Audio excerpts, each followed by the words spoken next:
To yourself, I'm a brick and mortar store. I don't sell things online. So why do I need a website? The answer is because that's how your customers find you. The days of looking up a business in the yellow pages are gone. Your customers are looking for your business online and on the go.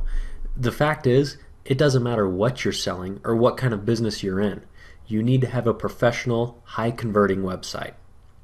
So let's go over the very basics of what it takes to get a website on the web. In order to do that, I like to use the analogy of a book author. Let's say you want to write a book and put it on the library shelf so that whoever wants to read it can. First, you need to buy a blank book with a title. Make sure it's a good title so people will want to pick it up and read it.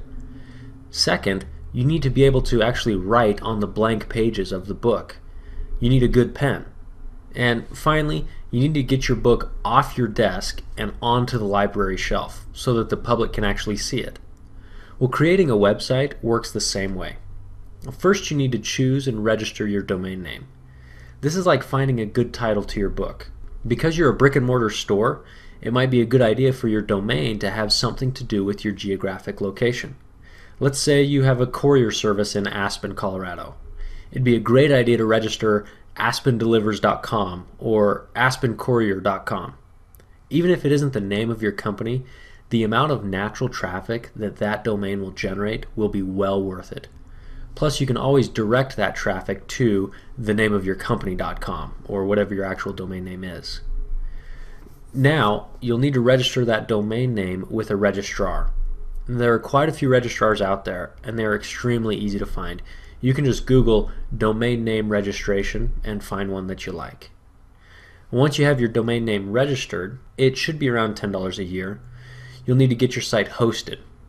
This is where our analogy gets a little out of order, but because many registrars also act as hosting companies, now's the best time to discuss it. Having your website hosted is like putting your book on the library shelf. It allows everybody in the world to have access to it. When you choose a hosting company, it's important to consider server reliability, site uptime, email clients, and other features. Saving a few dollars a month by using an unreliable hosting company will cost you many times more than that in lost business. So now that you have your blank book with a good title and you have it on the library shelf, it's time to actually start writing on the pages. Most hosting companies out there will offer different solutions for actually creating your website. We recommend WordPress from WordPress.org.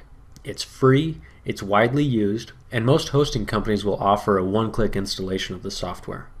Once you have it installed, you will find a plethora of documentation and help videos to get you started. Well, that's it for this overview of how to create your website. If you're feeling a little overwhelmed, don't worry about it. It can be a lot to take in at first. You may want to consider talking to an online marketing professional. These people have made a career out of helping people like you increase sales. It could be time very well spent. Thanks again, and we'll see you on the web.